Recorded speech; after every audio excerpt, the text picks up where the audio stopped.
Olá, meus queridos! Hoje eu preparei uma aula para vocês com os recursos e equipamentos que eu tenho aqui em casa, no improviso mesmo. E essa aula vai ser hoje sobre sistema de classificação dos seres vivos. Vamos lá? Para falar sobre a classificação dos seres vivos, eu preciso falar de uma ciência chamada de sistemática. A sistemática é o ramo da biologia que estuda a diversidade biológica, ou seja, a biodiversidade, a grande variedade de seres vivos existentes no planeta. O estudo da sistemática, ele inclui a taxonomia, que é o ramo da ciência que trata da ordenação, classificação e denominação, nomenclatura dos seres vivos. Ou seja, a taxonomia, além dela classificar os seres, ela dá nome a esses seres. E a filogenia. A filogenia é a ciência que trata das relações evolutivas entre os organismos. A filogenia, ela estuda a história evolutiva dos seres vivos. A classificação biológica, alguns anos atrás, ela baseava-se quase exclusivamente na comparação de características morfológicas e anatômicas entre os seres vivos. A taxonomia, atualmente, ela tem sido revolucionada pelo emprego de técnicas mais avançadas em relação à biologia molecular. Então, eles fazem uma comparação bioquímica entre os seres vivos, principalmente quanto às proteínas e os ácidos nucleicos, que é o DNA e o RNA. Então, aqui nós temos os seres vivos agrupados de acordo com as suas características. Então, nós temos o reino Monera, representado pelas bactérias. Nós temos o reino protista, representado pelos protozoários e pelas algas unicelulares e pluricelulares. Temos o reino plantae, representado pelas plantas, reino fungi, representado pelos fungos, e reino animalia, representado pelos animais, vertebrados e invertebrados. Aqui nós temos a filogenia. Aqui no topo, nós temos os vertebrados atuais, e ela sempre tem que ser vista de baixo para cima, porque a escala evolutiva, ou a evolução do aparecimento, ela vai sendo dada num determinado tempo. Então, aqui nós temos na raiz um ancestral comum, que deu origem a todos esses vertebrados, tá? E aqui, ó, nós podemos ver que os peixes sem mandíbula são os representantes mais antigos em relação a esses vertebrados atuais. Surgiram cerca de 500 milhões de anos, há 500 milhões de anos. Fazendo uma comparação entre os répteis, aves e mamíferos, répteis e aves, eles são bem mais próximos do que répteis e mamíferos. Então, nessa escala aqui evolutiva, esses répteis e esses mamíferos surgiram basicamente na era mesozoica, cerca de 200 milhões de anos.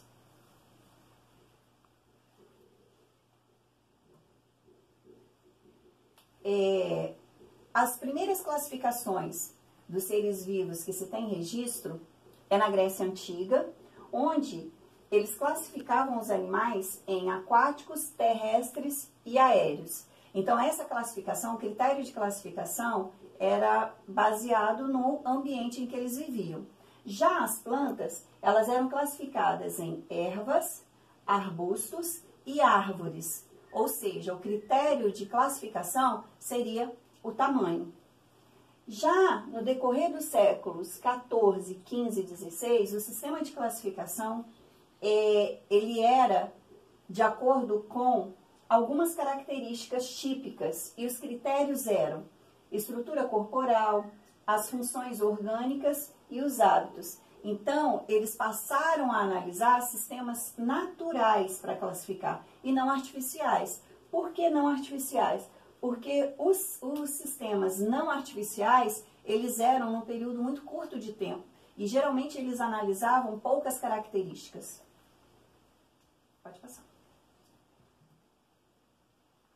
Só que o sistema de classificação, ele aconteceu a partir de um naturalista, médico e professor sueco chamado de Carl von Linné, mais conhecido como Linneu. O que Linneu fez? Ele criou um sistema de classificação e de nomenclatura em 1735 para dar nomes a todos os seres existentes no planeta. E no sistema de Linneu, todos os seres vivos eles eram agrupados em diferentes categorias. Ao todo, 7 categorias. Essas categorias são chamadas de categorias taxonômicas. Quais são elas? Reino, filo, classe, ordem, família, gênero e espécie. Onde o reino agrupa uma quantidade maior de seres vivos, que é subdividido ou dividido em filo, que agrupa uma quantidade menor, e assim vai chegando até a espécie. Ou seja, conjunto de espécies forma o gênero, conjunto de gênero forma família, conjunto de família forma ordem, conjunto de ordem forma classe, conjunto de classe forma filo, conjunto de filo forma reino. Então, da categoria maior para menor, nós temos reino, filo, classe, ordem, família, gênero e espécie. A espécie, segundo Linneu, é a unidade básica de classificação, ou seja, é a categoria básica. Nela encontram indivíduos semelhantes, capazes de reproduzir-se entre si e gerar descendentes férteis. Então, quanto maior for a semelhança entre dois seres, maior deve ser o seu grau de parentesco. E da mesma forma, esses indivíduos deverão apresentar muitas categorias taxonômicas em comum. Entre o reino e a espécie, temos filo, classe, ordem, família e o gênero. E um exemplo de classificação é do gato doméstico. O gato doméstico, o nome dele é chamado de Felis catus. Então, o Felis catus, que é o gato, ele pertence ao reino animal, ao filo cordado, porque ele apresenta uma coluna vertebral, à classe mamífero, porque apresenta glândulas mamárias, ordem carnívora, porque é o tipo de alimentação, família Felidae, gênero Felis e a espécie Felis catus. Então, aqui nós temos o gato doméstico. Linneu, ele também propôs uma padronização universal. Por que uma padronização universal para dar nomes às espécies? Porque, às vezes, as espécies que tem aqui em português, por exemplo, gato, é gato, mas no inglês é cat, no javanês eu nem sei falar. Então, para ter uma padronização universal, existe um nome, um sistema binomial de nomenclatura para dar nome a todos os seres. E esse sistema binomial de nomenclatura tem regras. Por que regras? Porque o nome científico da espécie, ele tem que ser escrito em latim, tem que ter no mínimo 2 nomes. Esse nome, quando ele for escrito, ele tem que ser destacado. Então, ele pode ser em itálico, negrito ou sublinhado. Como tem 2 nomes, a primeira palavra, ela se refere ao gênero e tem que ser escrito com letra maiúscula. O segundo nome, ele se refere ao epíteto específico e tem que ser escrito com letra minúscula. Então, aqui nós temos 2 exemplos, Homo sapiens e Canis familiaris. Homo sapiens. Então, de acordo com a regra binomial de nomenclatura proposta por Linneu, 2 nomes, o primeiro representando o gênero escrito com letra maiúscula e o segundo epíteto específico escrito com letra minúscula. Canis familiaris. Então, Homo sapiens é a espécie humana, o nome da espécie humana. Canis familiaris é o cão doméstico, tá? Canis representando o gênero, escrito com letra maiúscula, e familiares, epíteto específico, escrito com letra minúscula. Então, para vocês terem uma ideia, os 2 nomes, as duas espécies, o nome das duas espécies está representado, está escrito com letras em itálico. E como escrever o nome científico? Segundo o sistema binomial de nomenclatura proposto por Linneu, o nome da espécie ela tem que ser dois nomes, escrito em latim. Então, aqui nós temos como exemplo o gato doméstico, Felis catus. Então, Felis catus, dois nomes, escrito em latim, o primeiro com letra maiúscula, o segundo com letra minúscula, e pode ser em itálico, negrito ou sublinhado. Leão, Felis leo, em itálico, em negrito ou sublinhado. E por fim, o tigre, Felis tigris, em itálico, Felis tigris, em negrito, Felis tigris, sublinhado. Percebam o seguinte, que todas as três espécies, embora são diferentes, mas pertencem ao mesmo gênero. E o nome da família? Para escrever o nome da família, tem uma particularidade, porque nós temos que adicionar a terminação idai ao radical correspondente ao número do gênero, ao nome do gênero. Então, aqui nós temos como exemplo o cão, tá? O nome é Canis familiaris. Então, pertence ao gênero Canis. Então, a gente tira o IS e coloca o idai no final. Então, fica Canidae.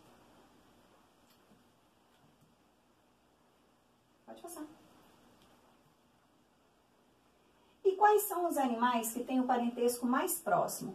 Então, quanto mais categoria taxonômica eles se assemelham, maior é o seu grau de parentesco. Então, aqui nós temos como representante as espécies o leopardo, toirão, a lontra, o cão e o lobo. Aqui, ó, todos eles pertencem à ordem dos carnívoros. Então, todos eles são carnívoros. A família, o leopardo pertence à família Felidae, o toirão, Mustelidae, a lontra também, Mustelidae, o cão e o lobo, Canidae. Ao gênero, o leopardo pertence ao gênero Panthera, o toirão, Mephitis, a lontra, Lutra, e o cão e o lobo pertencem ao gênero Canis. O leopardo pertence à espécie Panthera pardus, o toirão pertence à espécie Mephitis mephitis, a lontra, Lutra lutra, o cão pertence à espécie Canis familiaris e o lobo pertence à espécie Canis lupus. Qual é o animal, quais são os animais que têm um grau de parentesco maior? É o cão e o lobo. Por quê? Eles pertencem ao mesmo gênero. Então, eles têm 1, 2, 3 categorias taxonômicas iguais, enquanto que os outros têm 1 ou 2 somente. Então, quanto maior for o número de categorias taxonômicas iguais, mais parentesco essas espécies possuem. Depois de classificados e nomeados, os seres vivos eles são agrupados em 5 grandes reinos. Então, essa proposta ela foi a partir de 1969 e eles olhavam algumas características para classificar esses seres em determinados grupos. Quais são essas características que eles olhavam?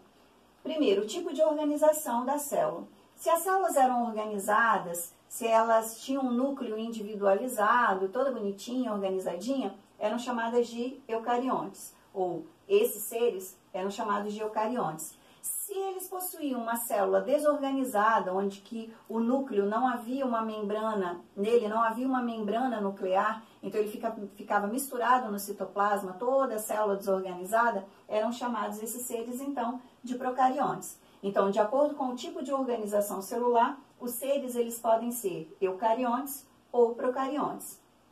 Outra característica que eles olhavam era o número de células. Se apresentava uma única célula, eram chamados de unicelulares. Se apresentavam mais de uma célula, ou milhões, trilhões de células, eram chamados de pluricelulares. Então, de acordo com o número de células, os seres eles podem ser classificados em unicelulares ou pluricelulares. E, por fim, o tipo de nutrição. Se eles produzem seu próprio alimento, são chamados de autótrofos. Se eles não produzem seu próprio alimento, são chamados de heterótrofos. Então, de acordo com o tipo de nutrição, os seres vivos eles podem ser classificados em autótrofos ou heterótrofos. Então, de acordo com essas três características, eles proporam atualmente, que é a classificação mais aceita atualmente, né, uma das mais aceitas atualmente, 5 grandes reinos. Quais são eles? Reino Monera, Reino Plantae, Reino Protista, Reino Fungi e o Reino Animalia. Aqui nós temos a representação básica dos seres que compõem cada reino desses que eu falei anteriormente. Então, o Reino Monera, constituído pelas bactérias, Reino Fungi, constituído pelos fungos, Reino Animalia, pelos animais, Plantae, pelas plantas, e o Reino Protista, pelos protozoários e pelas algas. Vamos analisar rapidamente os 5 grandes reinos. Então, o Reino Monera é representado pelas bactérias e cianobactérias ou cianofícias, que são chamadas as algas azuis. Esses seres, eles são unicelulares e procariontes. O que isso significa? Que eles apresentam apenas uma célula e essa célula ela não tem uma organização. O núcleo fica, o componente nuclear, ele fica misturado no citoplasma. Outro reino é o reino protista, basicamente representado pelos protozoários e pelas algas. As algas são autótrofas, produzem seu próprio alimento e os protozoários não produzem seu próprio alimento. São geralmente unicelulares e eucariontes. O que isso significa? Que os seres representantes do grupo protista apresentam uma única célula e essa célula ela tem uma organização, ou seja, o núcleo ele fica separado do citoplasma.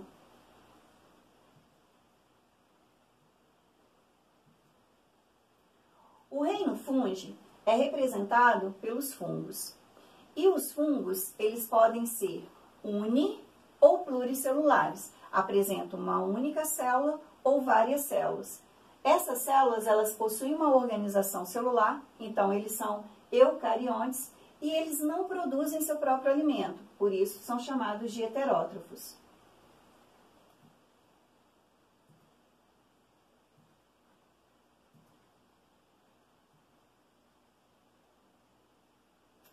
O reino metafita ou plantae são representados pelas plantas.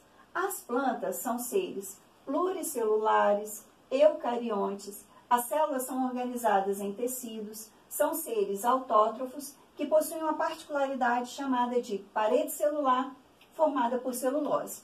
Então, esses seres apresentam mais de uma célula, essas células elas são organizadas, são seres que produzem seu próprio alimento.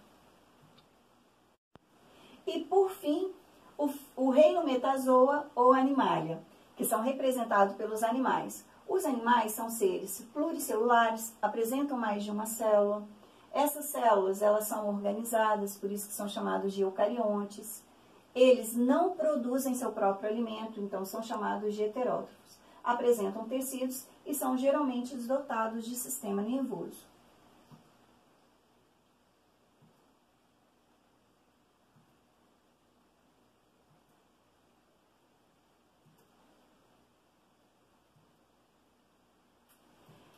Então é isso, meus queridos.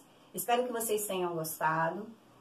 Desculpem as falhas, mas foi a única forma, nesse isolamento, que eu achei de entrar em contato com vocês. Hashtag fique em casa.